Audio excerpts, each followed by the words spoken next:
Hey, ladies and gentlemen, this is Carmine Sabia for Explain America, and RFK Jr. got some fantastic news on the day of his confirmation hearings. Before we get started, please make sure you like, comment, share, and subscribe. Those little things really help us out, and they help our channel continue to grow. And if you're not watching us on YouTube, please visit that address in the lower right-hand corner. It's youtube.com/@explainamerica. And when you get there, please hit subscribe absolutely free. It really helps us out.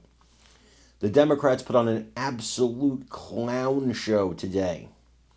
An absolute clown show in the RFK hearings. To me, it looked like a bunch of teenagers just having somebody and you hold them there and they're just hitting them and hitting them and hitting them and hitting them. And in my opinion, they didn't lay a glove on him. Now, before and right before he headed into those hearings, CNN did a piece where it showed that his support for being HHS secretary has come down a little bit.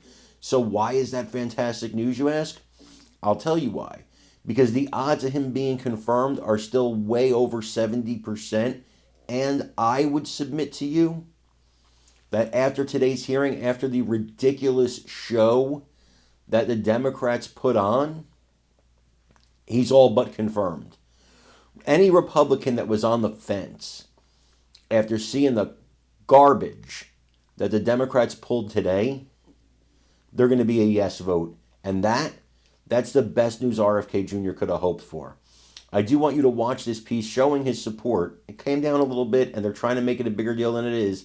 It's still very high. That's the key takeaway here. Don't let them fool you. I want you to watch this and let me know what you think in the comments. His nomination and confirmation.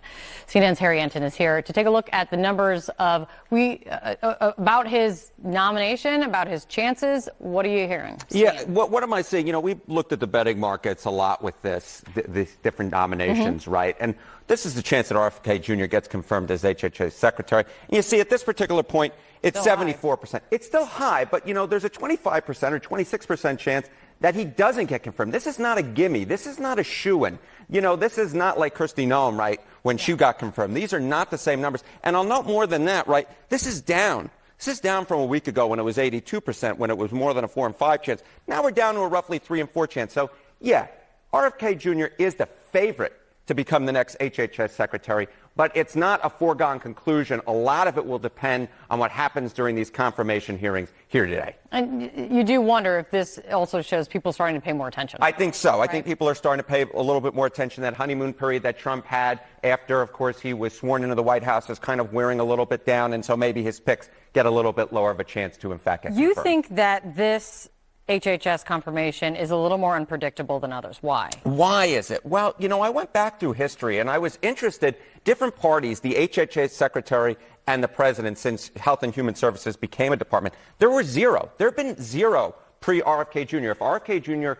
is in fact confirmed, he'd be the first to be a different party than the president who in fact nominated him. And why is that so interesting? Because the HHS secretary has some say over, you know, abortion in this country, abortion policy in this country. And we know that the majority of Trump voters are against abortion. So that's going to be one of the interesting things to sort of focus in on, right? Does RFK Jr. in fact get all the Republicans? If he does, of course, he gets confirmed. But maybe his past views on abortion, how he answers those questions on how the Health and Human Services Department will deal with abortion, will in fact perhaps persuade some Republicans not to vote for him. And the last thing I'll sort of point out here, Kate, this is perhaps the reason why I don't necessarily think there are going to be that many Republicans who will get